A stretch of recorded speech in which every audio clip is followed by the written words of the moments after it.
Vamos abrir Mateus 24, Mateus o quê? Lucas 23. O título da nossa, essa doutrina do aceite Jesus. As pessoas que se dizem evangelistas de hospitais, frequentam lugares onde existem pacientes com doenças em estágio avançado, ou pacientes em estado grave, ou pacientes que estão apenas internados. Não é assim. E é por isso que é importante que a gente entenda o que acontece aqui nessa passagem, para que a gente não cometa esse equívoco e para que a gente também não seja conivente com esse tipo de equívoco que tem se tornado normal nos nossos dias e que a tendência é crescer ainda mais. O engano vai se multiplicar ainda mais. Então é importante que nós estejamos versados na palavra de Deus. Por isso o título da nossa mensagem de hoje é Como Jesus salva um pecador. Então é importante que a gente entenda um pouco desse processo. Cada salvação é única, mas ao mesmo tempo cada salvação ela é igual a toda salvação desde o começo. Por quê? Porque todos somos pecadores, todos estamos destituídos da graça de Deus e precisamos, mais propriamente na exposição de hoje, que fala do plano de salvação de Deus na vida.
Do nosso linguajar, mas é um termo bastante específico da linguagem hebraica, que significa tornar agradável, reconciliar duas partes que estavam inimizades, mediante a fé. Então é por meio da fé, para manifestar a sua justiça, por ter Deus na sua tolerância deixado impunes os pecados anteriormente cometidos. E a ideia aqui, irmãos, não é os pecados anteriormente cometidos antes da volta, antes de Jesus. Não. Antes da gente ter a nossa experiência com Jesus. Então, a nossa, hoje ainda, no ano de 2022, se alguém for alcançado pela graça na noite de hoje, é isso que acontece. É isso que acontece. Mais adiante, nessa mesma carta de Romanos, Paulo fala de maneira mais específica: feliz aquele que Deus jamais imputará pecado algum. Versículo 26, tendo em vista a manifestação da sua justiça no tempo presente, para que ele mesmo para ele mesmo ser justo, ou seja, ele é aquele que cumpre, e ele é o justificador daquele que tem fé em Jesus. Ainda, a título de introdução, eu queria ler outra passagem com os irmãos, está em 1 de Timóteo. 1 Timóteo, capítulo 1, versículo 15, é uma passagem também muito conhecida de todos. Muitas vezes nós falamos dessa passagem, às vezes não fazemos a conexão com o local que ela está, mas ela está em 1 Timóteo, capítulo 1, versículo 15. Fiel é a palavra. O que significa fiel é a palavra? A palavra fiel, ela faz alusão à fidelidade. Fidelidade fala de aliança. Então, a palavra, ela vai se cumprir. É isso que o apóstolo está falando. Deus vai cumprir o que ele prometeu. O que? Salvar o seu povo. Fiel é a palavra e digna de toda aceitação. Paulo está falando que a oposição vai vir, mas não deveria. Todos deveriam crer. Como na carta aos Romanos, até os ímpios sabem, pelas coisas criadas, que Deus existe. É antinatural o homem se colocar contra Deus, mas é isso que ele faz. E aqui ele diz no versículo 15: fiel é a palavra e digna de toda aceitação, que Cristo Jesus veio ao mundo. Cristo, perceba, Cristo aqui é um adjetivo do nome Jesus. Então, o Messias veio ao mundo. E quem é o Messias? É Jesus de Nazaré, filho de uma dona de casa com um carpinteiro, criado por eles, mas de fato filho de Deus. Nasceu de uma virgem sem uma concepção natural, mas foi concebido pelo poder do Espírito Santo. Esse é o Cristo. Ele é Jesus, Jesus de Nazaré. Ele veio ao mundo para salvar pecadores. Ele veio ao mundo para salvar pecadores. Por isso que quando Jesus está conversando com Nicodemos, no capítulo 3 do Evangelho de João, ele fala, esse versículo tão conhecido de muitos: Deus amou o mundo de tal maneira que deu a vida do seu Filho unigênito, para que todo aquele que nele crê não pereça, mas tenha vida eterna. Mas ainda no capítulo 3 é dito que, no entanto, todo aquele que não crê já está condenado. Então, fiel é a palavra, digna de toda aceitação. Cristo Jesus veio ao mundo para salvar pecadores. Olha que maravilha. E é isso que a gente vai aprender hoje. Como Jesus salva pecadores, dos quais eu sou o principal. Perceba, o apóstolo Paulo aqui não está falando do apóstolo Paulo, não está falando de Saulo, quando ele era Saulo de Tarso, quando ele perseguia cristãos. Ele está falando dele, apóstolo Paulo, dele convertido, dele cheio do Espírito Santo, dele lutando o tempo todo contra a sua carne. Em 1 Coríntios ele chega a dizer: eu esmurro o meu próprio corpo para que naquilo que eu pregue eu mesmo não seja encontrado reprovado, eu não seja reprovado. Ele também diz no capítulo 5 da carta aos Gálatas que a carne e o espírito militam um contra o outro. Ele está falando da experiência de todo cristão, inclusive da dele. Por isso aqui no capítulo 1, versículo 15, acho que está dando eco, né? Alguma coisa? É porque a minha voz não é igual a do irmão Paulo. Minha voz é cheia de imperfeições, então acontece isso, né? Fiel é a palavra, digna de toda aceitação, que Cristo Jesus veio ao mundo salvar pecadores, dos quais eu sou o principal. Versículo 16, preste atenção. Mas, por que isso é tão importante? Porque a gente não pode parar no versículo 15. Porque se a gente para no versículo 15, parece que Jesus é assim. Parece que a salvação é: você está pecando e Jesus está te salvando. Não, não é desse jeito. Há uma mudança. Olha o que o apóstolo Paulo fala: quando o pecador é alcançado, há uma mudança de vida.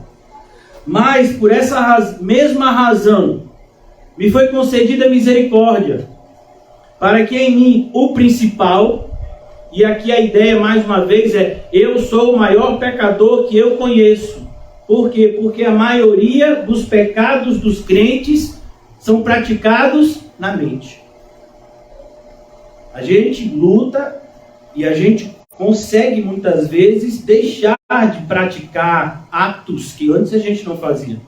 Hoje, inclusive, o irmão colocou no grupo: aquele que roubava, não roube mais. mas trabalhe para ter como que acudir o necessitado. Então, não vai roubar mais, mas muitas vezes na mente vai cobiçar e vai ter que lutar contra isso. Então, essa luta é contínua até a gente chegar no céu. Porque aqui, enquanto nós estamos nesse plano, a carne luta contra o espírito. E nós precisamos subjugar a vontade da carne para que a vontade do espírito prevaleça. Por isso o apóstolo Paulo diz: para que em mim o principal evidenciasse Jesus Cristo, a sua completa longanimidade. Longanimidade fala justamente, o apóstolo Paulo merecia ser condenado, ele matou crentes, ele deu seu voto para que crentes fossem mortos. Ele presenciou e concordou com o assassinato de Estevão, o primeiro mártir da igreja. Mas ele fala: Jesus foi longânimo comigo.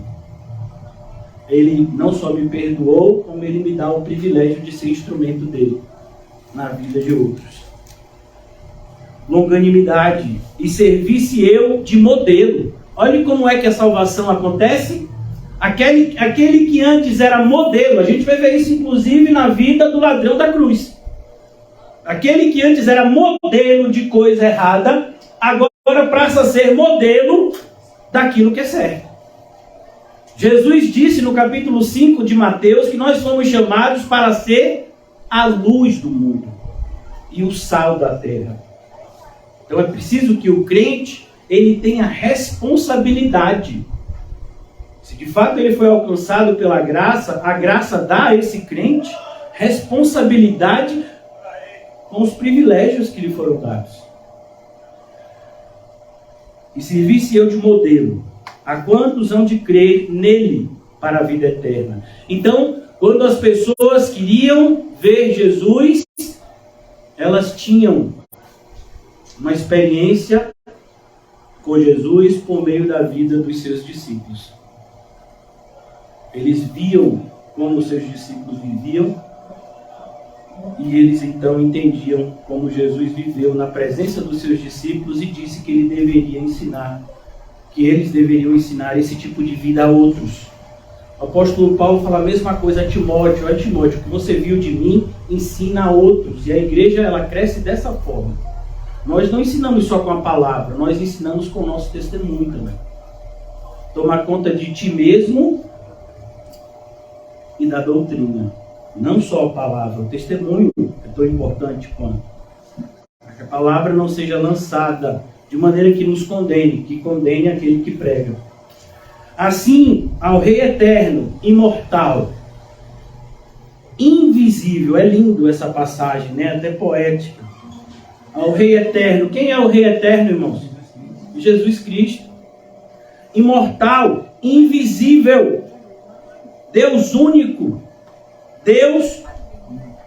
não há outro. Honra e glória pelos séculos dos séculos. Amém. Essa é a introdução à primeira carta de Timóteo.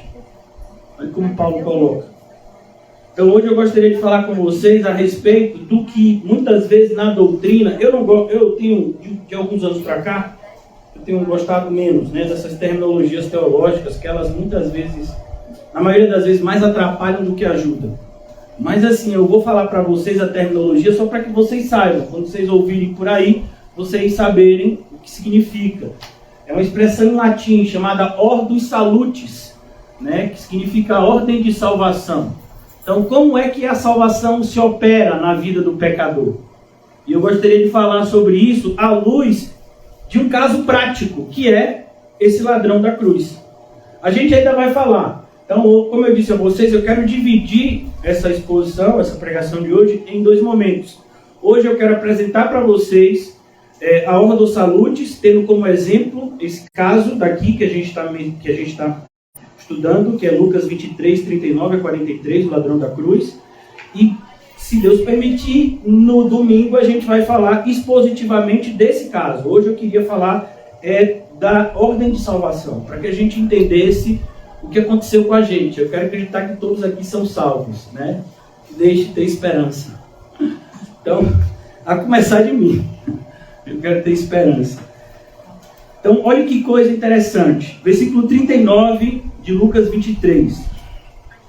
um dos malfeitores crucificado blasfemava contra ele, dizendo: não és tu o Cristo? Salva-te a ti mesmo e a nós também. Mas perceba uma coisa, não foi só um que blasfemava contra Jesus, eram os dois. Vamos abrir Mateus rapidinho, só porque Lucas não fala, mas Mateus descreve. Então é importante a gente pegar uma partezinha de cada evangelho, porque eles se completam. Mateus, se não me engano, capítulo 27.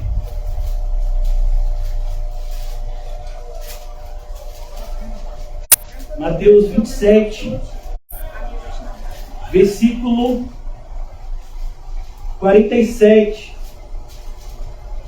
Versículo 43, perdão.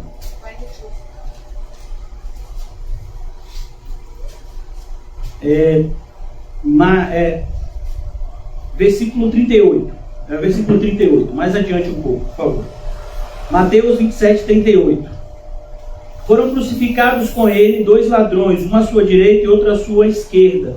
Os que iam passando blasfemavam dele, meneando a cabeça e dizendo: ó tu que destróis o santuário e em 3 dias o reedifica, salva-te a ti mesmo, se és filho de Deus, desce da cruz.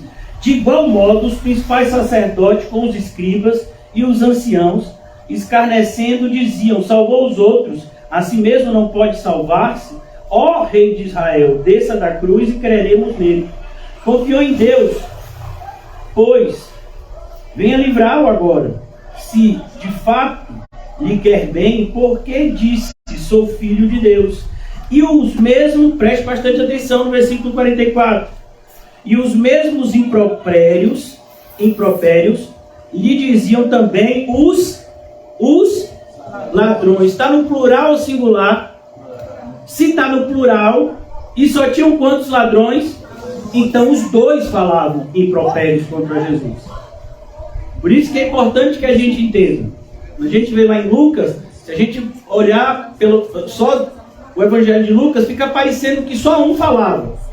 Quando a gente pega o cenário de Mateus, a gente vai perceber essa realidade, que os dois falavam, mas em um momento, esse ladrão da cruz, da direita, foi visitado pela graça de Deus.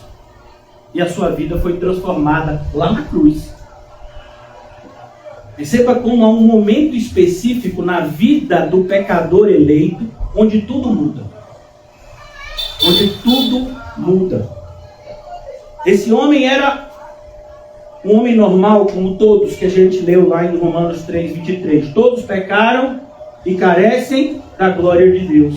Mas um momento, naquela cruz, a vida dele mudou. E a gente vai perceber que esse momento acontece depois que ele vê Jesus orando em favor do que os perseguia, daquele que tinha colocado ele lá na cruz. Então aquela fala de Jesus impactou esse ladrão da direita. Ele ouviu Jesus orando e dizendo: Pai, perdoa-lhes, eles não sabem o que fazem. Isso mudou a vida desse ladrão da direita. Mas eu quero ler mais uma vez o versículo 44, só para a gente voltar para Lucas 23. E os mesmos impropérios lhe diziam também os ladrões, os dois, que haviam sido crucificados com ele. Agora voltando para o capítulo 23, versículo 39. Um dos malfeitores, um deles. São quantos? São 2. Então, se é 50%.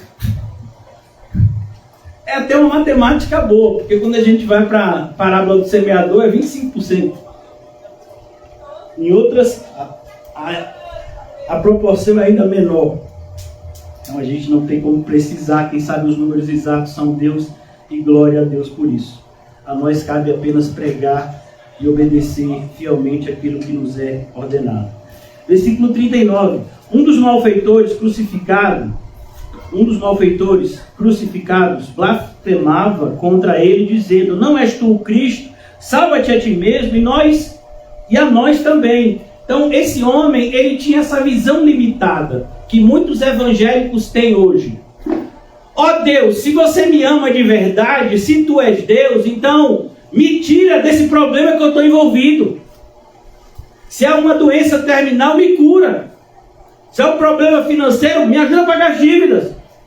Se é um problema interpessoal, Senhor, me ajuda a resolver esse problema de interpessoal. Jesus não tem obrigação por isso. Jesus veio ao mundo salvar e não resolver os nossos problemas. Nós deveríamos estar muito mais preocupados com o problema do pecado do que com os nossos problemas do dia a dia. Os problemas do dia a dia não podem nos levar para o inferno, mas o pecado vai, se a gente não se arrepender. Então, olha como nós estamos enganados. Por isso que Jesus fala em Lucas capítulo 6, não vos preocupeis com o dia. Você está achando que isso é um conselho? Isso não é um conselho, isso é uma ordem. Ele não diz, olhe, se você quer viver uma vida mais tranquila, não se preocupe com o dia de amanhã. Ele não está lhe dando esse tipo de conselho, está lhe dando uma ordem. Por quê? Porque quando a gente se preocupa com o dia de amanhã, qual é a mensagem que a gente passa? De falta de fé. Então, será que Deus vai me proteger amanhã? Será que amanhã Deus vai prover o pão que Ele proveio hoje? Será que Deus não vai me desamparar daqui a um ano? Daqui a 2, daqui a 5? Por isso a mensagem diz, Jesus é o mesmo ontem, hoje e será para sempre. A ovelha que o Pai entrega na minha mão, eu não perco nenhum. Porque aquele que me deu é muito mais poderoso que todos. Então a salvação é algo que não se perde. Por quê? Porque não depende de nós. Lá no livro de Jonas 2 é dito, a salvação pertence ao Senhor. E a gente vê isso de maneira prática. O Senhor salvando toda uma cidade, né? A cidade de Nínive, uma cidade de pessoas ímpias, promíscuas. Mas foram salvos pela graça de Deus e o próprio Jesus dá testemunho. Naquele grande dia os ninivitas se levantarão contra essa geração e a condenarão, porque se converteram com a pregação de Jonas. E diante de vocês está quem é muito maior do que Jonas. Não sou eu não, viu? É Jesus. E é capaz de alguém dizer, ó o pastor dizendo que é maior que Jonas. Né? Então, pega a pregação. Só essa parte de estar vendo, ele falou que era maior que Jonas. Está lá na pregação. Não, é Jesus que disse isso. Então, um dos malfeitores crucificados blasfemava contra ele, dizendo, não és tu o Cristo? Então a visão que a gente tem do Cristo qual é? Que ele veio salvar você do seu pecado ou que ele veio te dar uma vida melhor aqui na terra? Uma vida mais tranquila, uma vida de boa.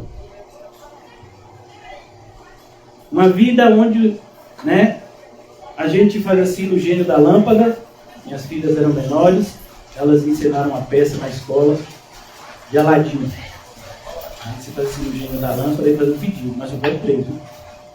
Tem gente que tem esse relacionamento com Jesus. Que Jesus é esse? Um Jesus fabricado, não é o da Bíblia. O Jesus da Bíblia não é esse. E muitas vezes, quando ele faz algum milagre, não significa que você é salvo. Talvez signifique que você é condenado.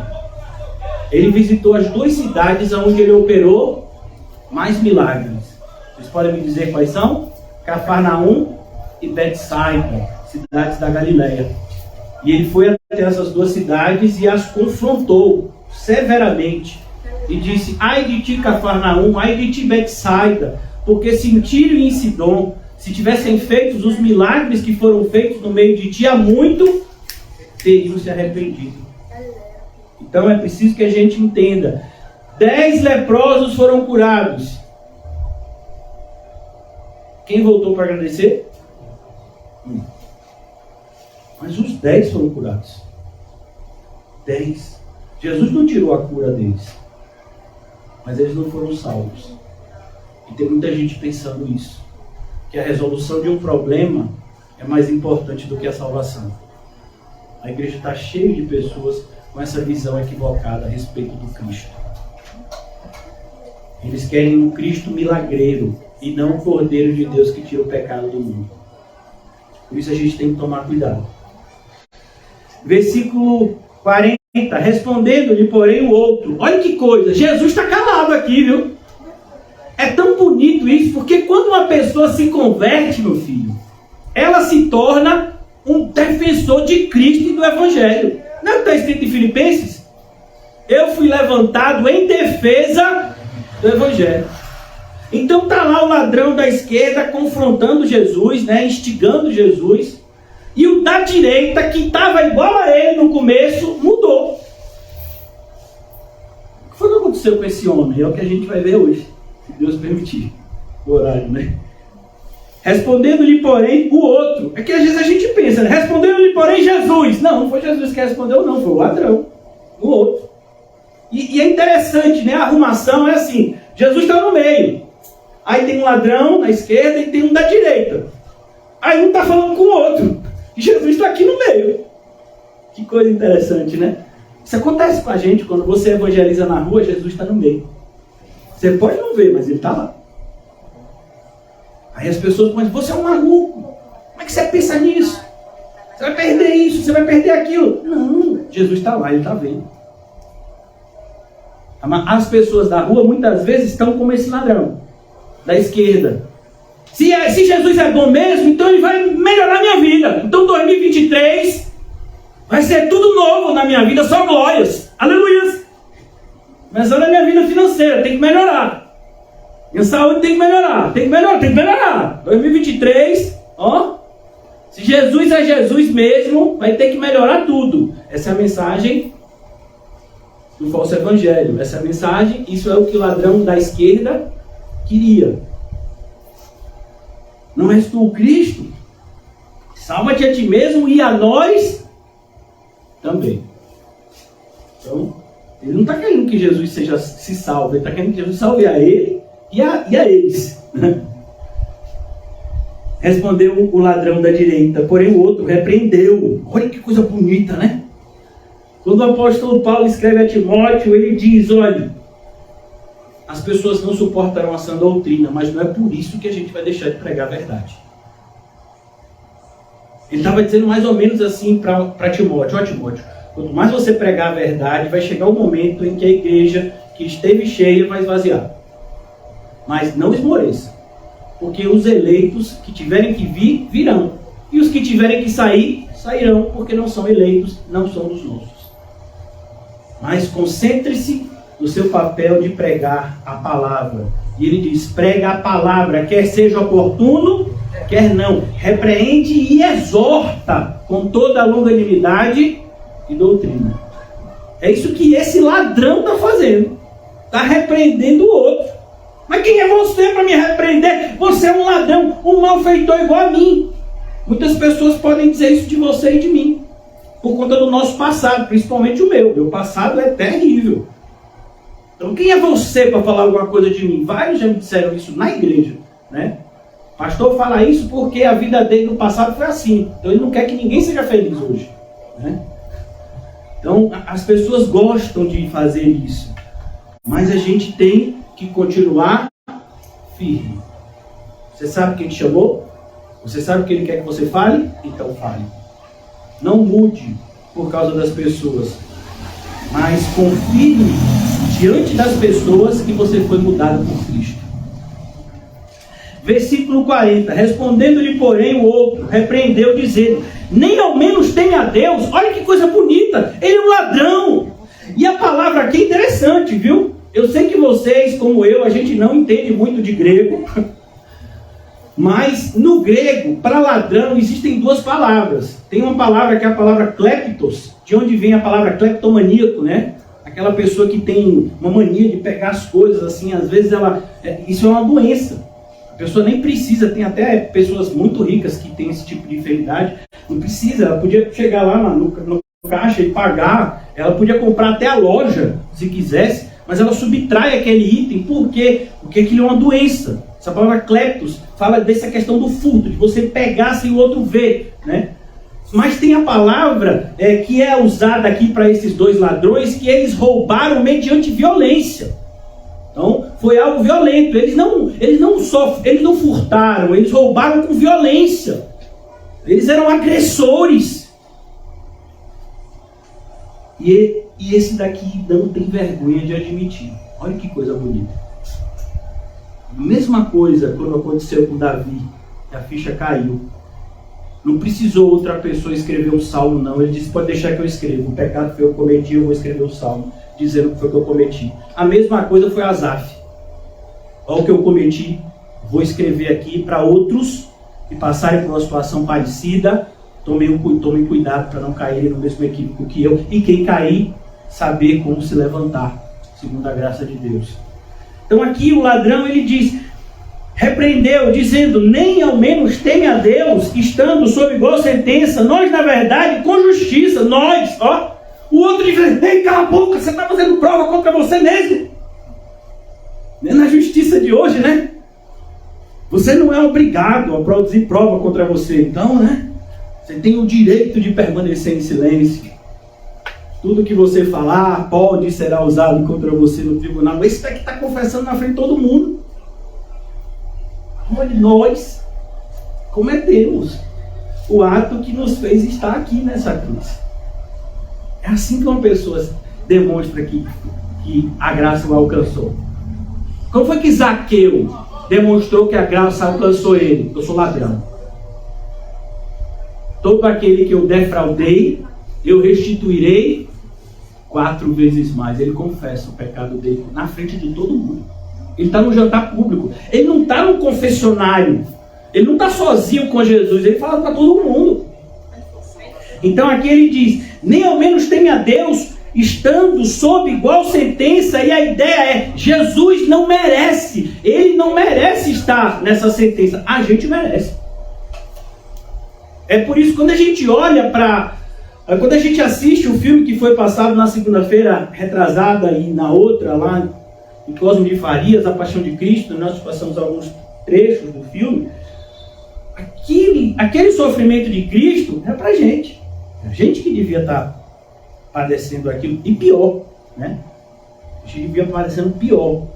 Aquele sofrimento foram algumas horas. A gente não merecia tormento eterno no inferno. Essa é a recompensa por uma vida de pecado. Mas Jesus nos salva. E fica parecendo que a salvação é só a cereja do bolo. Não, a salvação é o principal, irmãos. Sem a salvação, a nossa vida não tem sentido. Sem a salvação, é o que Jesus disse em Marcos capítulo 8. Do que adianta conquistar o mundo inteiro? E naquele grande dia, perder a alma. E aí, como é que vai ser? Você conseguiu. Palmas para você. Ganhou o mundo inteiro. E agora?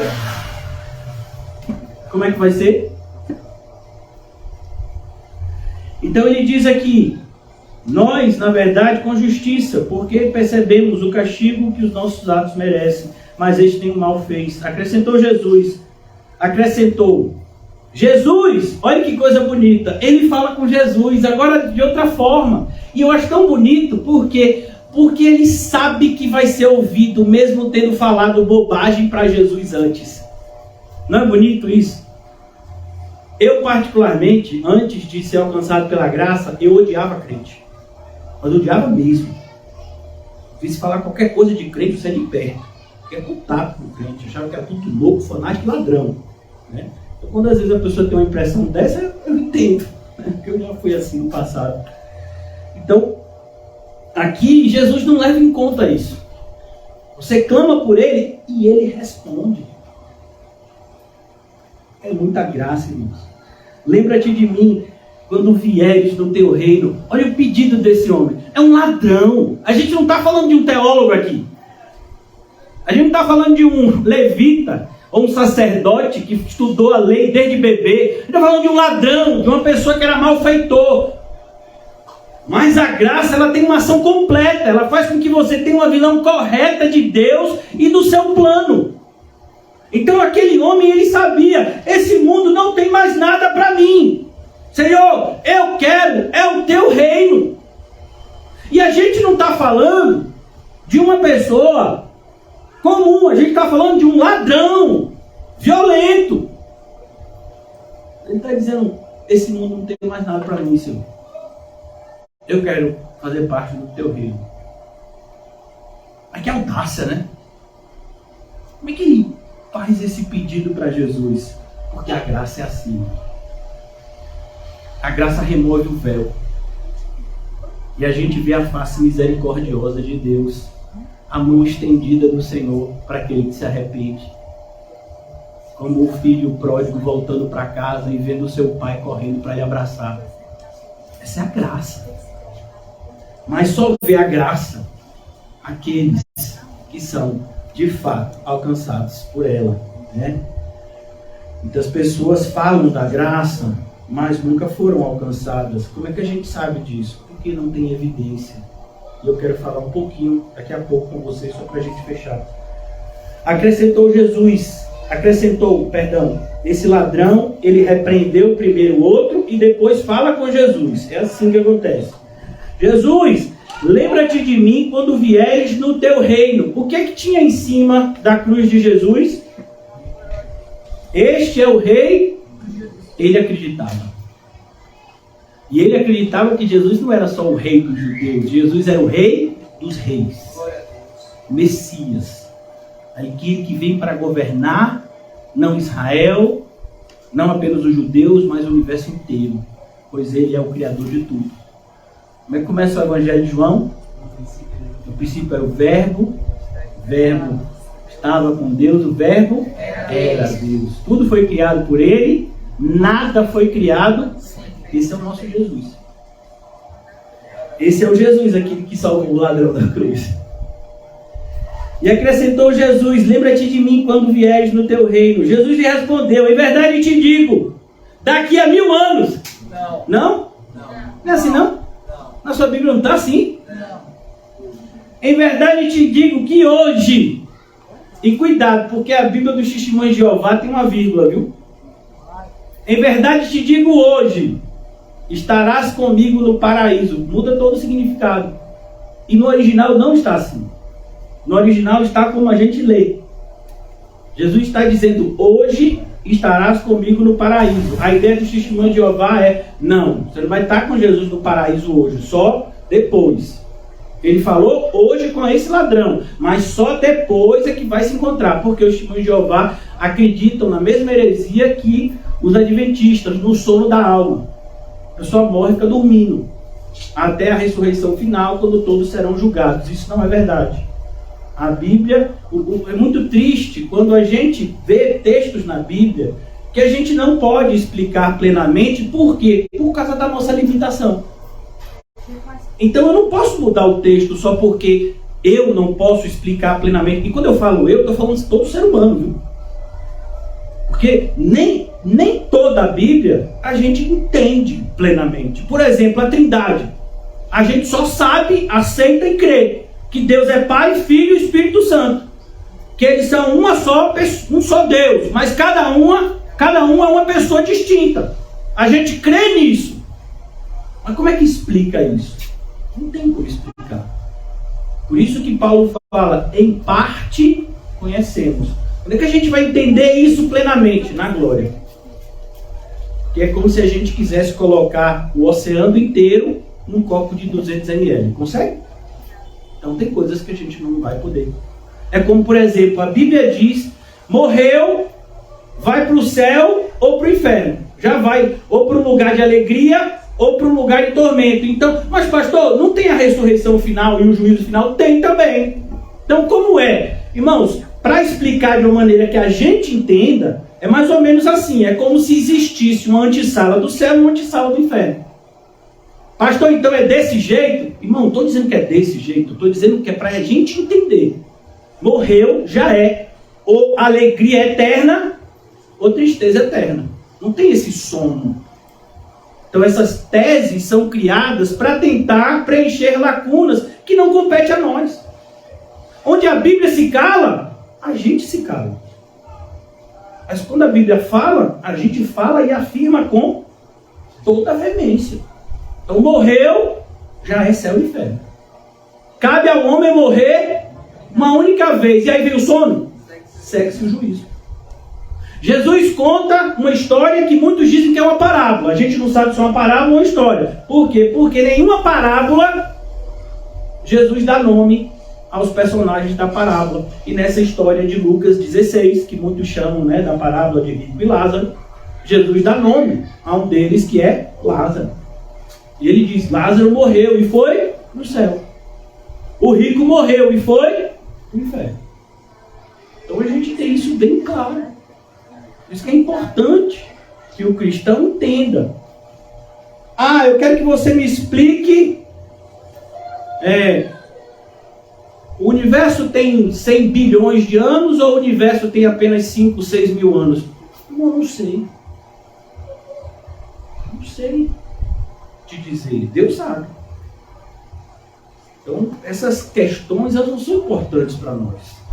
A gente tem que se ocupar com a salvação nossa e dos outros. O diabo quer distrair a gente com coisas que não têm relevância.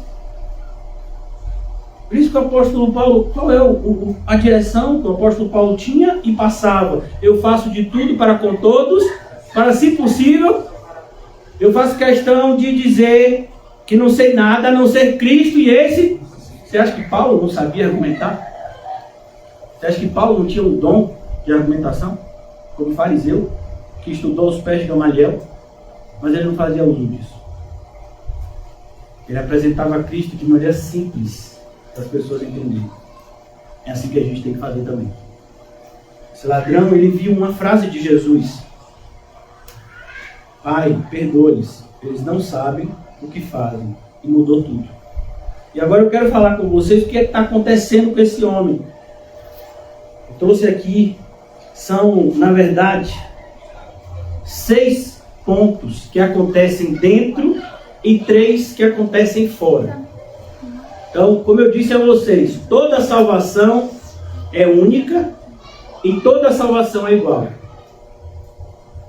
Esse ladrão, por exemplo, ele foi salvo aqui, dessa forma. Na cruz, não foi mais solto da cruz, não teve a oportunidade de se batizar, não teve a oportunidade de ceiar, mas se perguntasse para ele, você quer ser batizado agora? Você acha que ele diria o quê? Então, a mesma graça que salvou ele desse jeito, salvou o eunuco. A mesma transformação que aconteceu com esse, aconteceu com o eunuco. Esse teve apenas algumas horas para testemunhar Cristo. O eunuco teve, segundo a tradição nos conta, alguns anos para testemunhar de Cristo. Mas é a mesma salvação. E como é que ela acontece? Primeiro ponto da salvação. Por que ela não depende de nós? Porque Deus elegeu. Deus é quem escolhe. Capítulo 15 do Evangelho de João diz isso expressamente. Não foram vocês que me escolheram, eu escolhi vocês, para que vocês vão e deem frutos. Eu escolhi vocês. Então é o Senhor quem escolhe cada um de nós.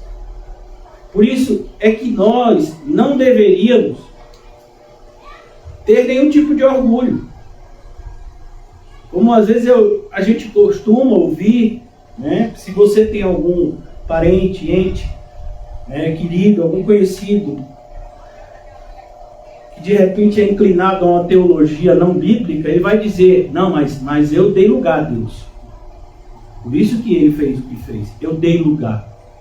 Se você não der lugar a Cristo, Cristo não pode fazer nada.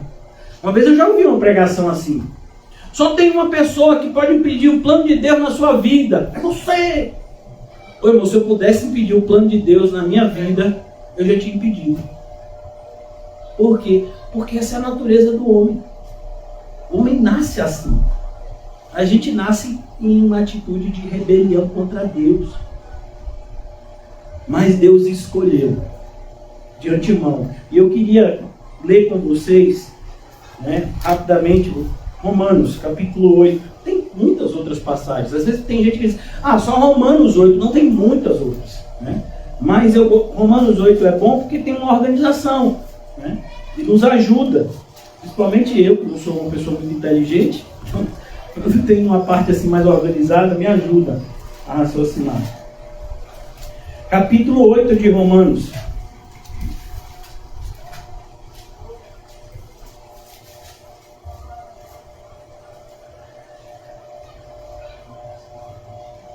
Versículo 29. Porquanto aos que de antemão conheceu. Ele conheceu antes, essa é a ideia. Ele conheceu antes, ele te escolheu antes. Antes quando? Quando você estava na barriga da sua mãe? Não, sua mãe nem tinha nascido. Sua avó não tinha nascido, seu bisavô, seu tataravô, Abraão, Isaac e Jacó não tinham sido chamados. Ele já tinha escolhido cada um de nós. A eleição é antes da fundação do mundo. Antes de formar Adão e Eva, ele já tinha escolhido cada um de nós. Esse é o plano perfeito de Deus. É isso que choca muita gente. Por isso, quando a gente chega no livro do Apocalipse, está lá escrito: o nome dos eleitos está no livro do Cordeiro que foi escrito antes da fundação do mundo. Então, em Romanos diz: aos que de antemão conheceu, também os predestinou. Há uma predestinação. E o próprio nome já diz, né? Destinado de antemão. Isso significa que assim, então quer dizer, pastor, eu acho isso muito injusto, porque às vezes uma pessoa pode querer ir para o céu e ele é predestinado a ir para o inferno. Não, não é assim que funciona. Todos nós nascemos com o GPS apontando para o inferno. Mas tem alguns que Deus escolheu pegar e trazer para si. Então não é injustiça da parte de Deus, Ele é dono de tudo.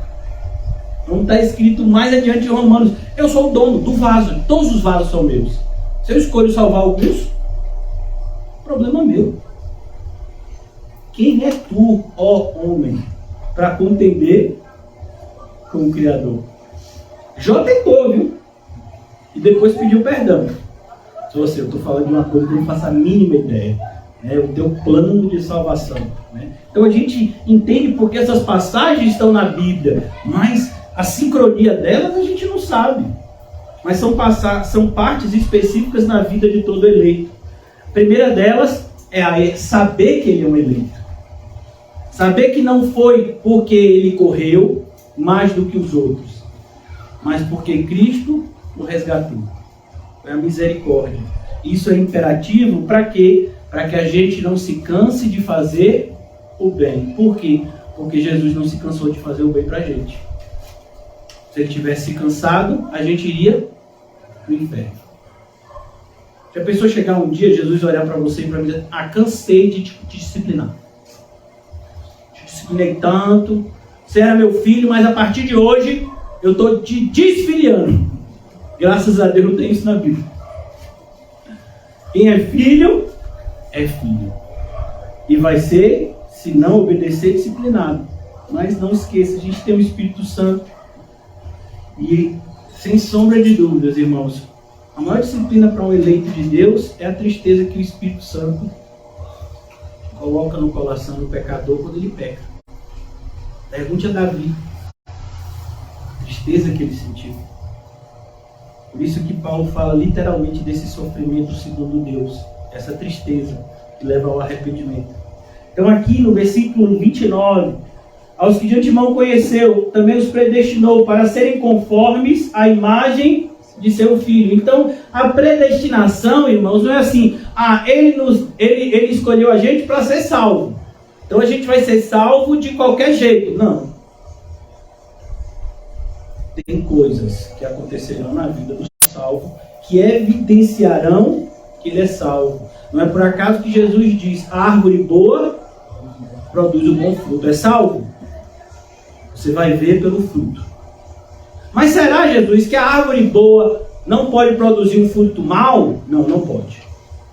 Senhor, e a árvore má, será que ela não pode produzir um fruto bom? Não, não pode. Jesus é bastante enfático. Quem lê pensa até que é redundância. Mas ele não, ele está querendo justamente dar ênfase de que a árvore ela é conhecida pelos seus frutos. Então assim também é a nossa eleição. Nós somos eleitos para que a cada dia nos tornemos mais parecidos com Cristo. Por isso que o humanismo que tem invadido as igrejas hoje, nos nossos dias, é totalmente inaceitável do ponto de vista bíblico.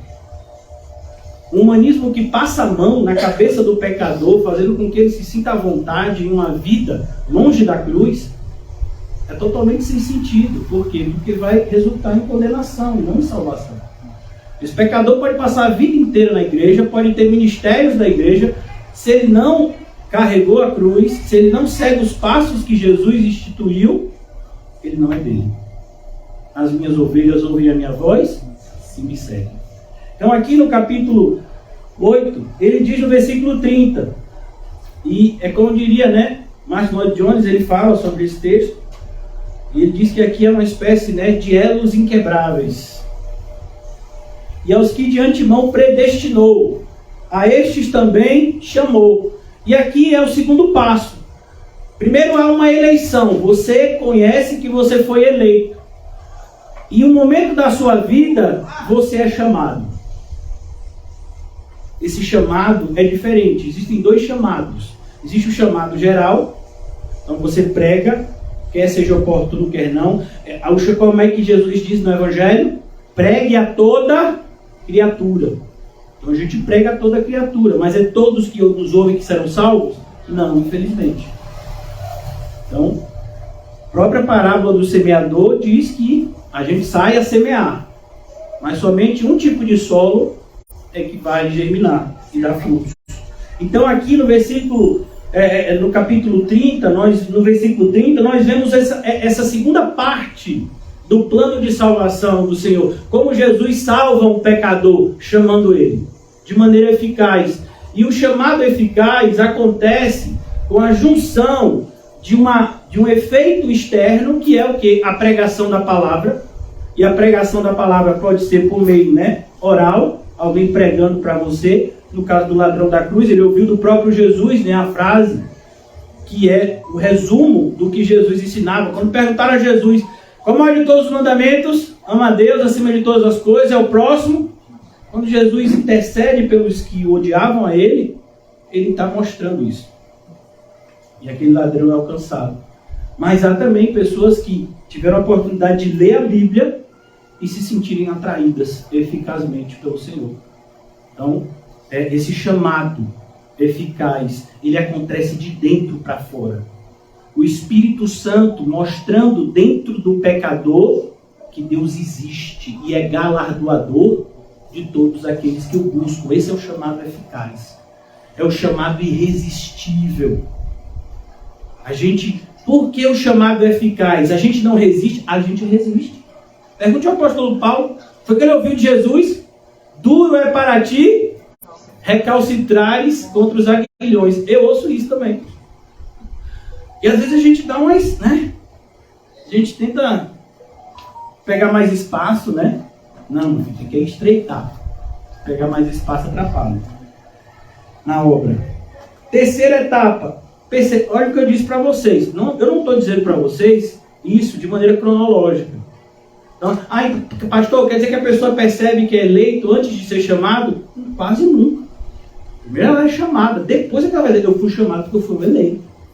Eu estou organizando aqui para vocês dessa forma, para que a gente veja como isso aconteceu no plano de Deus, não na ótica do homem. Então, isso aconteceu no plano de Deus. Por isso, o título da nossa mensagem, como foi? Não é como o homem percebe que é salvo. É como Jesus salva um pecador. Então, o primeiro passo é que Jesus escolheu, ele elegeu. Ele chamou de maneira eficaz. Quando ele falou para Mateus, que não era Mateus, o nome dele original, como é o nome dele? Levi. Sim. Levi, segue-me. Precisou mais alguma coisa? Perceba, ele disse algo muito parecido ao jovem rico. Funcionou? Não. Mas os dois foram chamados. Mas Levi seguiu. O jovem rico, que a gente nem sabe o nome, não seguiu. Então a gente precisa entender. Há um chamado que é eficaz. É esse que a gente acredita que aconteceu na nossa vida. Não porque a gente não resistiu, mas porque a graça de Deus é mais poderosa do que a nossa resistência. Terceira etapa é a regeneração. Se não nascer de novo, não pode ver o reino de Deus. Como é que esse ladrão iria dizer, mestre, lembra-te de mim quando entrares no teu reino. Se ele nem estava vendo o reino de Deus, ele precisava ver. E para ver ele tinha que ser o quê? Regenerado. Foi o próprio Jesus que ensinou isso. Quem não nascer de novo não pode ver. E se não pode ver, não pode entrar. Então aqui há uma regeneração. E o que é uma regeneração? O próprio nome diz. A pessoa é feita uma nova criatura. Paulo fala sobre isso em várias passagens. Então ele diz que o importante é você ser feito uma nova criatura. Tem que ser tudo feito novo. Mudou. Antes você queria coisas. Hoje você diz, não quero mais isso. Eu quero agradar a Deus. O que adianta eu conquistar o mundo inteiro se eu não estiver agradando a Deus? Então é assim que acontece. Essa é a regeneração. Se você quiser entender melhor a regeneração, hoje a gente não vai ter tempo por causa do horário, mas você lê Ezequiel. Ezequiel, ele tem lá uma passagem específica que fala da regeneração. Acho que é o capítulo 30, se não me engano, 31, 28. Depois eu vou dar uma olhadinha enquanto 36, isso mesmo. Então, essa é a ideia.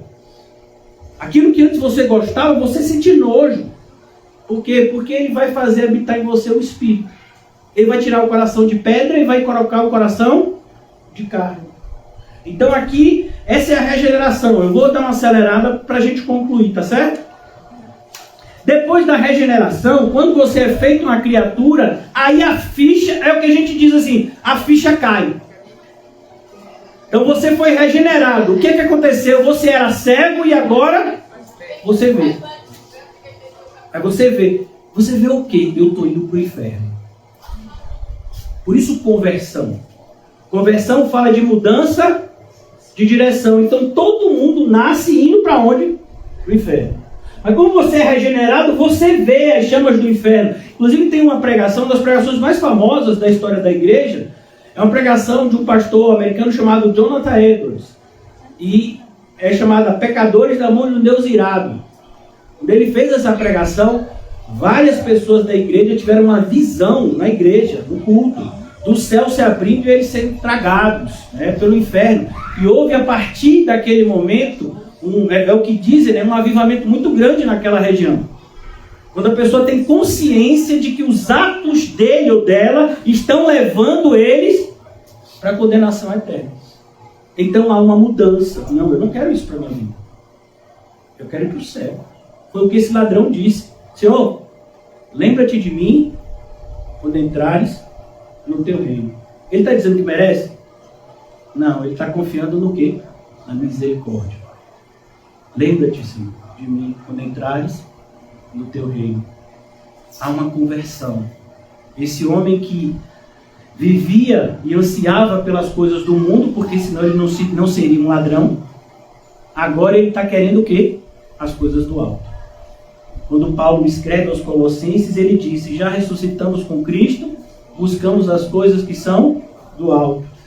O quinto passo é a justificação.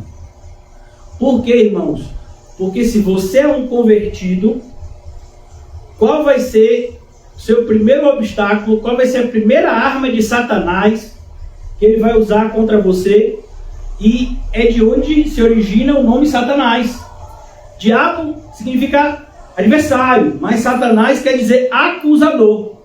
Então uma das principais armas do diabo é acusar os eleitos de Deus. Você vai para o céu? Por que você vai para o céu? Você acha que isso não veio na mente desse ladrão? Você acabou de dizer que você merece estar nessa cruz aqui e agora está pedindo para ir para o céu? Com um homem que você está vendo que é santo? Você acha que você merece isso? Por isso que é a justificação. Mais adiante Paulo vai dizer, quem tentará acusação contra os eleitos? Não foi a primeira coisa que a gente falou?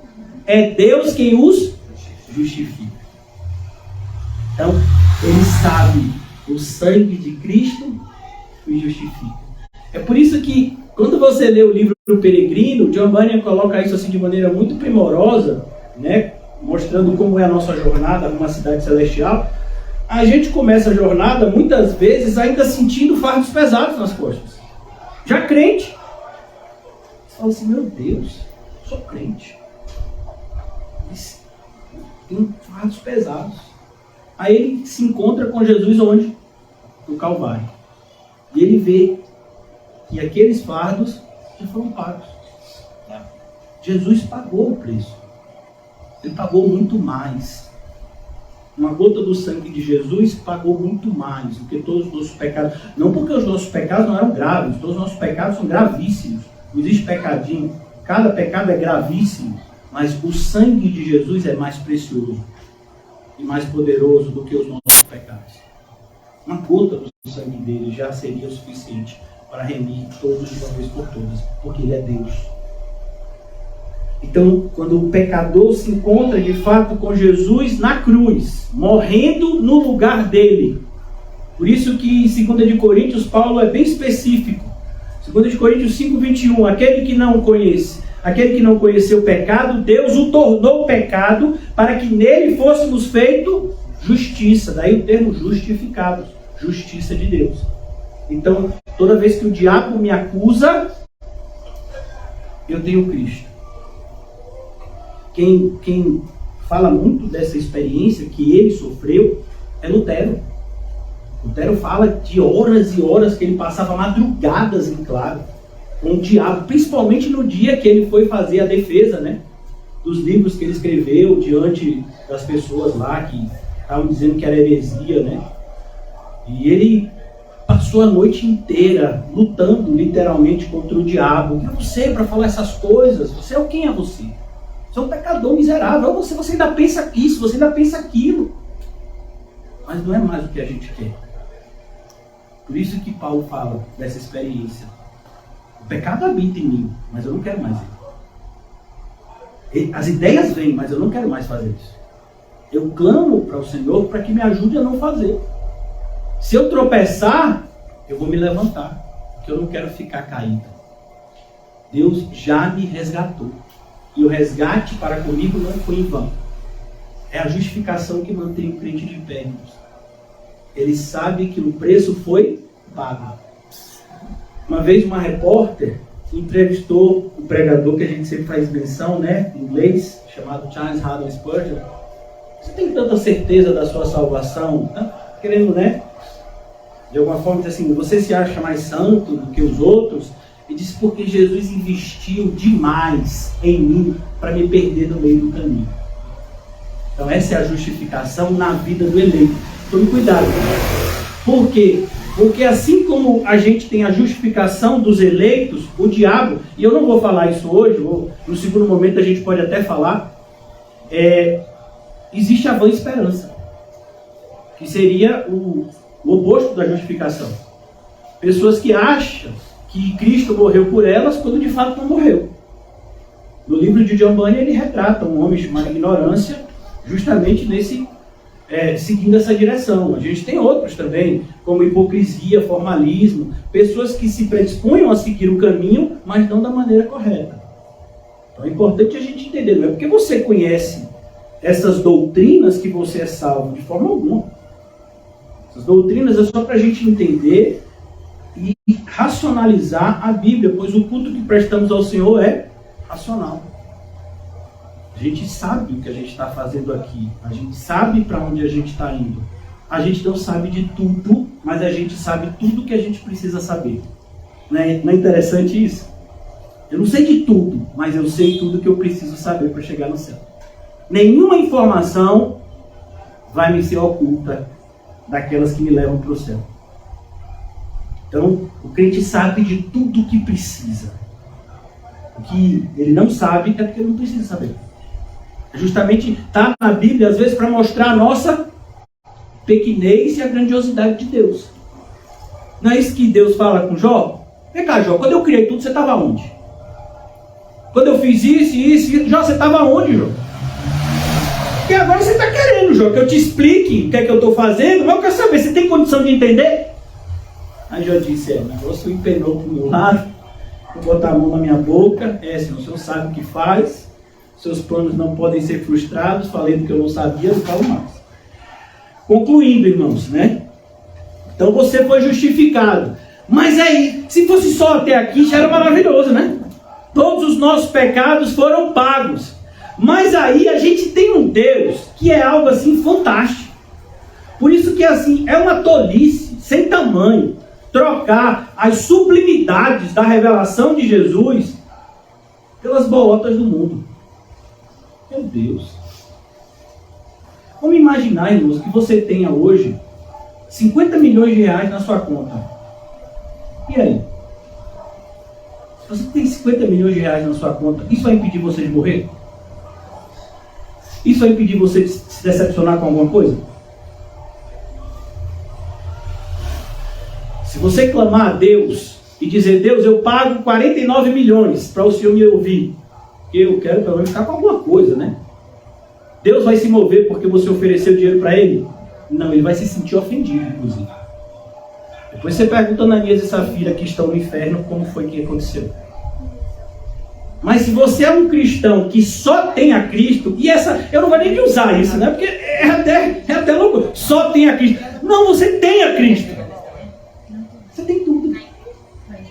Você clama e Ele te ouve. Você pede e Ele te dá. Obrigado. Ele pode não dar o que você está pedindo, mas Ele vai lhe dar muito melhor do que você está pedindo. Porque às vezes você está pedindo algo que você nem sabe que era mal. E aí Ele diz, não vou dar isso que é mal, mas vou lhe dar uma coisa que é melhor. Bate e quem sabe a porta será aberta, é o que está escrito. Bate e a porta será aberta. Pede e quem sabe Ele vai te dar, é assim? Não. Esse é o nosso Deus. É um Deus maravilhoso. Por isso que a Bíblia diz assim, nunca se viu um Deus como o nosso Deus que trabalha em favor daqueles que nele esperam. E aí a gente encontra algo na Bíblia assim, irmãos, que para um ouvido que não seja cristão, parece loucura. Que é o quê? Ele faz a gente filho de Deus. Mas como assim a gente? Esse traste que a gente é? Porque a gente ainda tem corrupção. Mas não está escrito no Evangelho de João, capítulo 1, a todos os que receberam, deu-lhes o poder de serem feitos filhos de Deus. Nesse capítulo 8 de Romanos, diz que o Espírito testifica com o nosso Espírito que somos filhos. Jesus diz que a gente pode se dirigir a Deus chamando Ele de Pai. Abba Pai, que ainda fala de intimidade, né? Paizinho. Então, essa é a adoção. Por que a adoção? Porque a gente não é filho de Deus como Jesus. Porque o Pai e o Filho são um. Em essência, eles são um. Mas a gente é filho de Deus por adoção. Então, alguns atributos de Deus são comunicados para a gente, não todos. A gente não é como Deus. Deus é só Ele é Deus. Então, tem muitas pessoas que têm uma teologia perigosíssima em algumas igrejas neopentecostais, né? Que a gente vai ser como Deus. Mas a gente não vai ser como Deus, não. A gente é filho de Deus por adoção. E a gente está muito bem com isso. Sabe? A gente nem sonhava nisso. Só de ser perdoado já era mais do que a gente sonhava. Eles, ainda vou lhe chamar de filho. Senhor, não mereço. Que sou eu, Senhor? Só me chamar de filho. Mas eu quero te chamar de filho. E aí? Se o Senhor está chamando, então chama. Eu gosto. Então, a Bíblia fala que a gente é adotado. A gente tem um pai agora. Mas isso tem dois aspectos. Tem um aspecto positivo, que é infinitamente melhor, mas tem um aspecto negativo. O pai da gente é santo. E ele nos educa com santidade. Então, se o filhinho não quiser seguir o papai açoita e disciplina todos quanto recebe como filho. Não está escrito em Hebreus capítulo 12? Todos esses aspectos que eu falei aqui, irmãos, eu quero já finalizar por conta do horário. A gente vai falar um pouco mais, eu disse para vocês que eu vou dividir em duas partes, né? Mas eu quero só concluir para que o raciocínio de vocês fique fechado, né? Na noite de hoje. 5 minutinhos eu concluo. Todos esses aspectos aqui que eu falei são aspectos internos.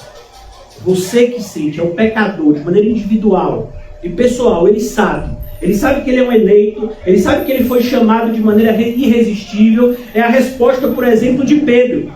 Para quem nós iremos? Só o Senhor é que tem a palavra de vida eterna. Então isso é um chamado irresistível. Você até queria, você até pensa, né? Mas eu vou para onde? Por quê? Porque houve uma regeneração, houve uma conversão, houve uma justificação, uma adoção. Isso são coisas que acontecem dentro. Mas existem 3 fatos, e esses a gente tem que prestar mais atenção. Não que os outros não sejam importantes, todos são, mas por quê? Porque esses fatos, eles ficam do lado de fora. E aí a gente tem que analisar. Por quê? Porque a gente tem que olhar a nossa vida e ver, e aí, como é que está aqui? Primeiro, sem sombra de dúvidas, tem dezenas de passagens bíblicas, quem sabe até centenas, que dizem de maneira muito clara: sem santificação, ninguém jamais verá Deus. Seja santo, porque eu, o seu Deus, sou o santo, santifique-se. E eu podia passar aqui, talvez, horas, falando de versículos que falam desse princípio. A santificação. Então, o eleito, o chamado, o regenerado, o convertido, o justificado, o adotado, ele anda por um caminho de santidade. Por um caminho de santificação. E o caminho de santificação, irmãos, nada tem a ver com religiosidade morta. O caminho de santificação tem a ver com uma atitude semelhante à de Cristo. Todo aquele que diz estar em Cristo, necessariamente tem que andar como ele andou. Isso é santificação. Capítulo 2 de Filipenses. Tenhamos em nós o mesmo sentimento que habitou em Cristo Jesus. Isso é santificação. Santificação é a gente viver uma vida como a predestinação nos fez. Como é que está escrito? Vou ler de novo Romanos para vocês. Porquanto aos que de antemão conheceu, também os predestinou para serem conformes à imagem de seu Filho. Então, como é que a gente se torna parecido com Jesus? Por meio da santificação. Então, quando a gente vê uma igreja evangélica, que a santificação é colocada numa gaveta, ou falado do púlpito como se fosse um acessório, como se fosse algo assim. Assim, ó, tem gente que anda no caminho de santificação, esses são especiais, mas também tem gente que não anda no caminho de santificação, e assim, mas eles também são crentes, não são. Porque só tem 2 grupos. É o que está escrito em Apocalipse, o livro que fecha a revelação de Deus. Em oposição ao santo que se santifica, tem o imundo que se suja mais ainda. O ímpio que se entrega mais à impiedade. Então só tem esses 2 grupos. Quem é crente vive no caminho de santificação. Isso é gradativo? É claro que é. Ninguém vai abandonar todos os pecados do dia para a noite, isso é um processo. E muitas vezes é doloroso, mas está acontecendo. É o que a gente tem falado, alguns até deturpam. Você tem que ser diferente do que você era ontem. O ano de 2022 passou, qual foi a transformação que teve na nossa vida? Então, transformação é transformação de santidade. Não é se você engordou e emagreceu. Não, eu quero saber em relação ao caminho de santidade. Hoje você é mais santo do que no dia 1º de janeiro de 2022? O ano já está para acabar, a gente já está no dia 23. Não sei se a gente vai terminar o ano. Porque não diga ao homem o que vai fazer amanhã, porque amanhã pertence ao Senhor. Mas a gente sabe que começou no dia 1º de janeiro. Como é que a gente está hoje? Mais santo ou menos? Ou a gente se aproximou de Jesus ou a gente se afastou, porque não tem meio termo. Não, pastor, é assim, eu nem me afastei e nem me aproximei, eu estou no mesmo lugar, você que pensa. Nossa vida, irmãos, se você quer uma analogia, só para você compreender, pegar um barquinho, e aqui a gente tem uns irmãos que ainda estão na tentativa de andar sobre as águas, eu creio que ele andará, eu creio, né? Juntamente com outro irmão, né? Então, se você pega um barquinho no mar, e se ele não tiver ancorado, você está lá no barquinho, você está de frente para um lugar. E você de repente começa a contemplar o céu. Passam-se 5 minutos. Quando você olha de novo para a praia, você já está onde? Provavelmente no meio do mar. Você fala, mas eu não remei. Mas não tem motor aqui nesse barco. Como é que eu me movi daquele lugar para um lugar tão distante da beira da praia que eu estava? Por conta da correnteza. O apóstolo Paulo fala que tem uma correnteza nesse mundo. São as forças do mundo. Então, se você não se aproximou de Jesus, as forças do mundo te distanciaram dele. Eu falo forças do mundo porque eu englobo o que a gente já sabe aqui, os inimigos do crente, a sua carne, o mundo, né, o sistema que rege o mundo e Satanás. Se você não está se preocupando em se aproximar de Jesus, Satanás está se ocupando de te distanciar dele. Como foi que Pedro negou a Jesus? Antes ele se afastou de Jesus, para depois negar. Então é por isso que a santidade é tão importante. Por isso que eu preciso analisar a minha vida à ótica disso. Será que eu estou andando no caminho de santificação?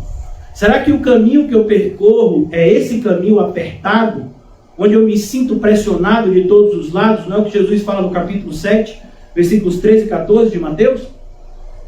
Caminho apertado, pressionado de todos os lados. Eu tenho que concluir, irmãos. Depois da santificação, a gente vai falar mais sobre isso, se Deus permitir, no domingo. Depois da santificação, você tem a perseverança. Por quê? Porque tem gente que até começa, mas não persevera até o fim. Tem muita gente, irmãos. Você acha isso estranho? Leia o livro de Êxodo. Pastor, por que o livro de Êxodo é importante para nós que somos cristãos e que vivemos segundo a revelação do Novo Testamento? Primeiro, a gente não vive sobre a revelação do Novo Testamento, a gente vive de acordo com a Bíblia, que inclui o Antigo e o Novo Testamento. Mas, em 1 Coríntios 10, o apóstolo Paulo fala, sabe o que aconteceu com aquele povo do Êxodo? É exemplo para a gente. Eles também foram batizados. Mas foram batizados naquela época não existia batismo? Foram, quando eles atravessaram o mar. Aí era o batismo deles. E eles foram salvos? Não. Por quê? Porque não creram. Eles acreditaram parcialmente, eles acreditaram temporariamente. E o fruto que não persevera até o fim, não é de Deus. Como é que está escrito no Evangelho de João? Produzam frutos que permanecerão por um tempo? Para sempre.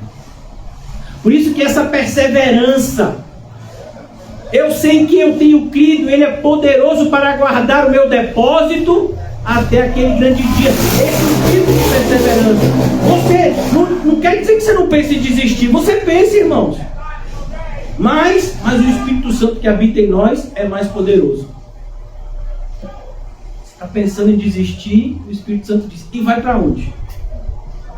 Fala assim mesmo. O Espírito Santo fala assim no coração? Claro que fala. É Deus dentro da gente, irmão. Não tem esse negócio de, né, o Espírito Santo fala com a linguagem assim, né, parecendo...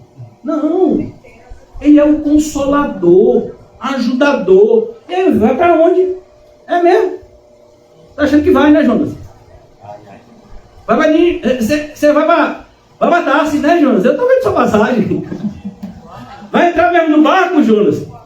Eu vou. E ainda vai cochilar embaixo do barco, né? Eu vou, tô cansado. Trabalhei tanto.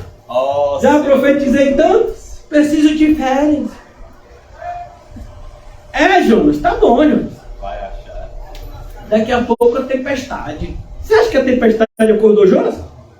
Quem, meu filho? Acordou os incrédulos, mas não acordou Jonas. Aí os incrédulos que vai... Vem cá, rapaz, você é doido? Não tá vendo que a gente tá para morrer aqui? Corre, feliz! Aí ele tem uma notícia para dar pro pessoal. Sabe essa tempestade que vai matar todo mundo? É culpa minha. É culpa minha. Irmão, eu sei você, irmão, mas eu acredito que muitos da gente já tinham jogado ele nessa primeira frase. Mas aquele pessoal era o pessoal que estava sendo convertido, viu? Depois eles vão glorificar Deus.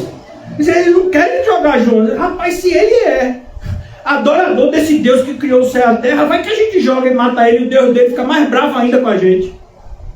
Aí Jonas diz, só tem um jeito de você salvar a vida de vocês. É me lançando no mar. Rapaz, eles tentaram ainda. Não, vamos lançar você no mar não, Jonas lá. Já lhe falei. Então o negócio é assim, então vai, feliz. E na hora, acabou a tempestade. Na hora. Aí Jonas estava pensando, vamos revogando. Vai o quê, Jonas? Vamos revogando. Como tem gente que diz assim, não, senhor, tudo que eu quero é morrer. Senhor, eu quero morrer. Vai para a barriga do peixe, meu filho. Você já viu? Aqui a gente tem um futuro médico. Você já estudou tripa? Alguém já comeu tripa de animal? Não, tem que ser muito bem tratada, viu? Porque se não for bem tratado, você vai pegar uma enfermidade grave. Porque ali tá cheio de quê? De fezes. Coisa ruim. Imagina o ventre de um peixe. Como você acha que era o cheiro daquele lugar? Mas o nosso... Eu no começo da minha caminhada, eu fui muito injusto com o Jonas. Né? Jonas, rapaz, que coração é esse, rapaz? 3 dias, 3 noites pra orar, falando, se fosse eu. O peixe tava abrindo a boca, já falou, Senhor, eu me arrependo. Meu filho, hoje eu vejo que eu sou muito mais duro que Jonas. Às vezes eu me percebo meses no ventre do peixe. E eu ainda estou aqui porque se é só eu clamar e Deus me solta para eu obedecer. Eu tenho a chave da promessa. Não é o que diz o peregrino? Cuidado, irmãos. Perseverança é até o fim. Lá na carta aos Hebreus diz, depois de havermos feito tudo, quem já fez tudo aqui? Eu não fiz, viu? Estou longe. Estou na corrida, Varinho. Né? Mas não estou perto ainda de ter feito tudo, não.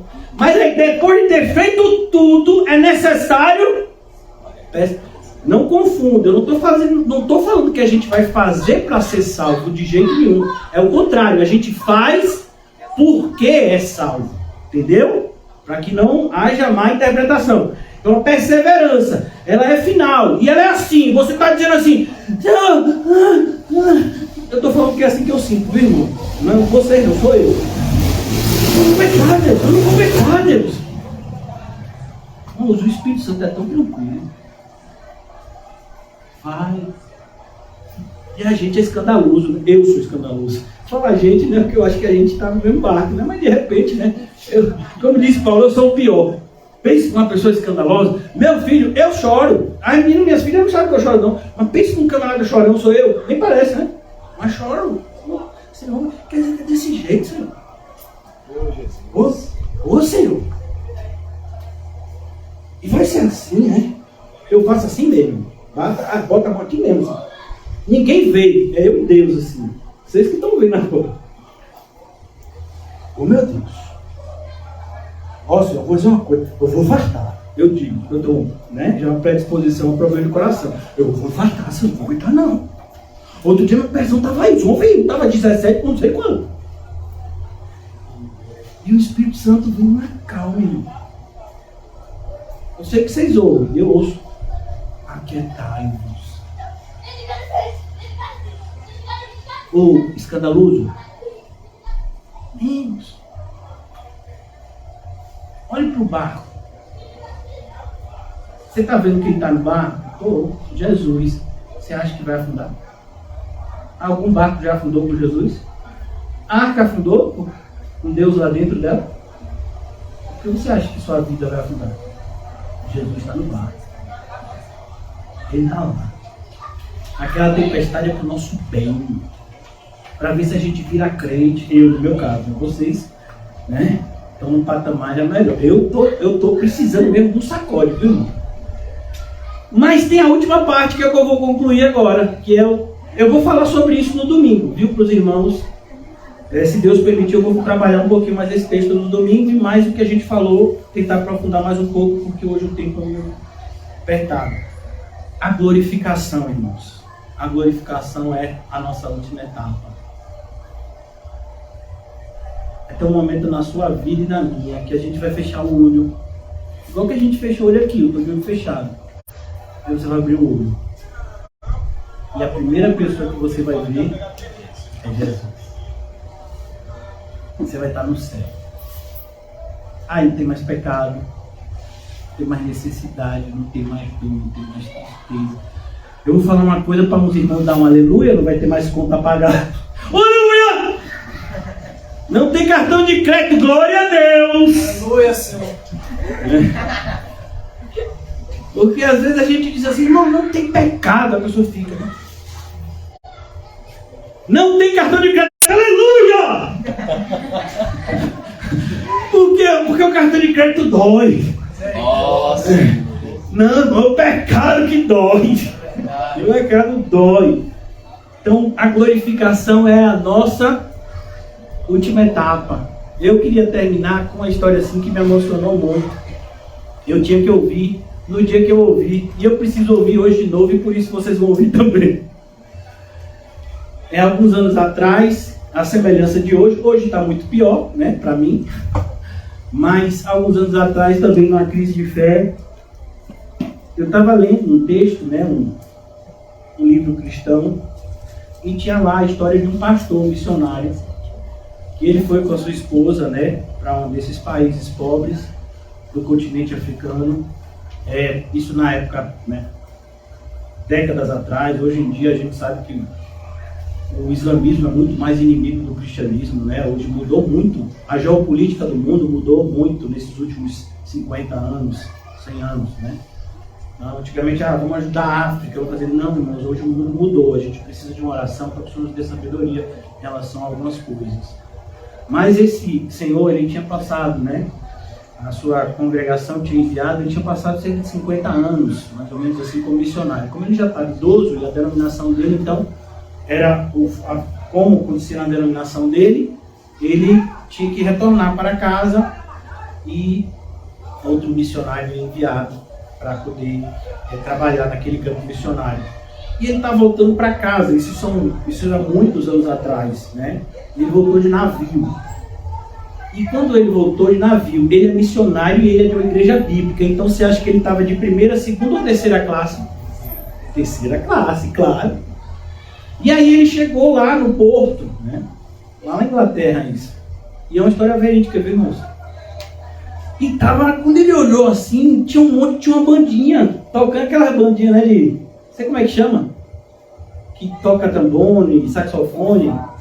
Não sei se é isso não. Aquelas bandinhas tipo do exército militar, assim, aquele negócio. Fazendo tipo uma festividade para a chegada do navio. E ele falou assim, não, será que a igreja organizou alguma coisa pra gente, recebendo a gente depois de 50 anos de a gente fazendo missões, né? Naquela época não tinha telefone, celular, e-mail, WhatsApp, né? Então será que a igreja organizou alguma coisa, a nossa chegada, uma bandinha? Mas aí sai a primeira classe, lógico. Depois sai a segunda classe. Quando eles saíram só tinha o quê? O lixo. A bandinha já tinha ido embora. Rapaz, não veio ninguém receber a gente. Ninguém.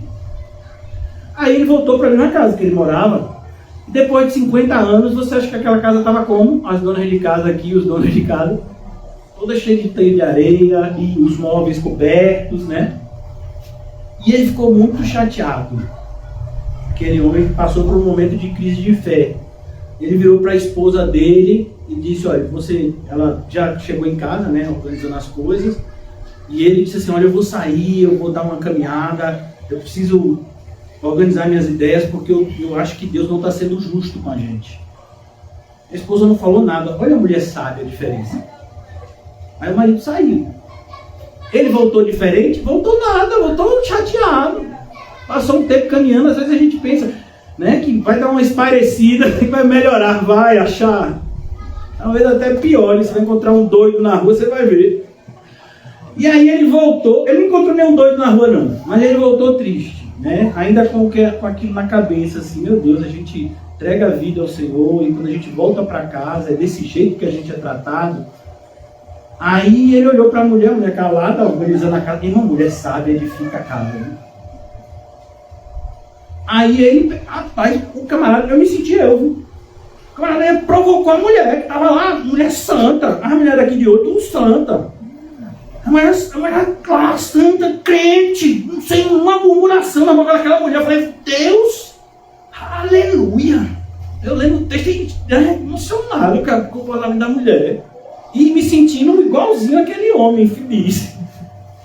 E aí ele olhou para a mulher, né? Mas foi ele.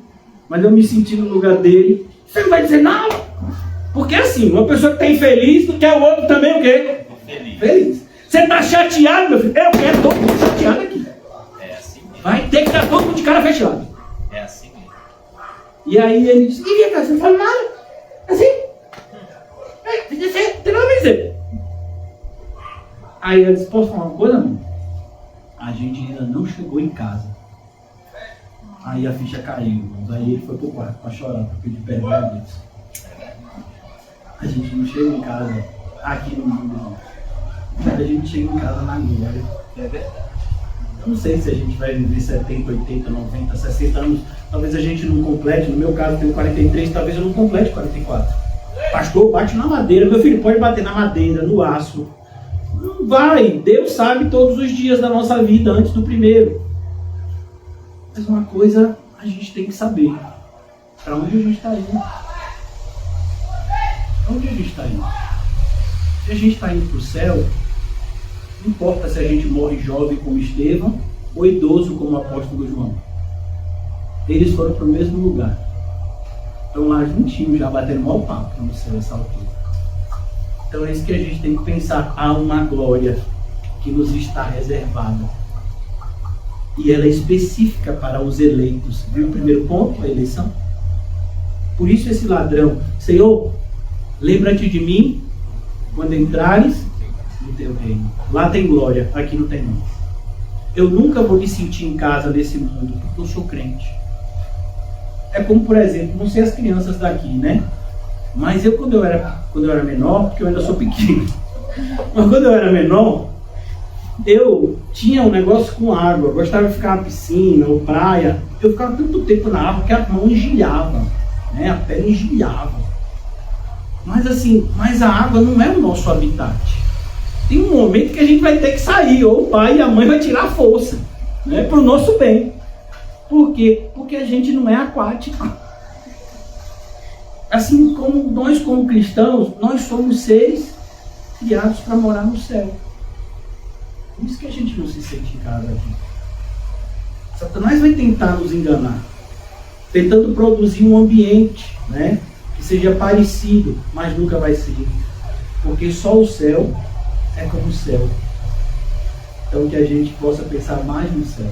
Amém. Porque lá é onde a gente vai passar o maior tempo da nossa vida. Nosso tempo aqui é bem pequenininho comparado ao tempo que a gente vai passar lá. Vamos orar. Obrigado, Senhor. Obrigado, Senhor, por nos lembrar essa verdade que deveria estar estampada, Senhor, no meu coração, no coração de cada um de nós, na nossa mente. Nós somos teus filhos. Portanto, nosso lugar é ao teu lado. Estamos ao teu lado andando aqui na terra, mas estaremos plenamente ao teu lado só quando chegarmos ao céu. Ajuda-nos a entender isso, Senhor, para que as nossas escolhas aqui na terra sejam feitas de maneira correta. Entendendo cada um de nós, a começar de mim, que as nossas escolhas, elas ecoam na eternidade. As nossas escolhas diárias, elas são como que luzes que estão apontando a direção que nós estamos indo, se para o céu ou não. Por isso nos ajuda, Senhor. Como filhos de Deus, como cidadãos dos céus, que possamos viver uma vida condizente com o chamado que recebemos em Cristo Jesus. Nos abençoa, nos despede em paz. Eu oro em favor daqueles meus irmãos que vão voltar para casa, que nos levem em segurança, e que nós possamos usufruir mais e mais da sua maravilhosa companhia, Senhor, aqui na terra, para que possamos ficar ainda mais desejosos daquele grande dia em que nós o veremos face a face e o conheceremos como somos conhecidos. Ajuda-nos, Senhor, a entender a preciosidade do nosso chamado, para que nada nesse mundo roube a nossa adoração, que deve ser somente a Ti e a Ti somente. Em nome de Jesus, amém. E graças a Deus, saúdem-se mutuamente com um cumprimento santo, porque vocês são santos. Que o Senhor Jesus nos leve em paz. Amém. Aleluia! Vamos ver.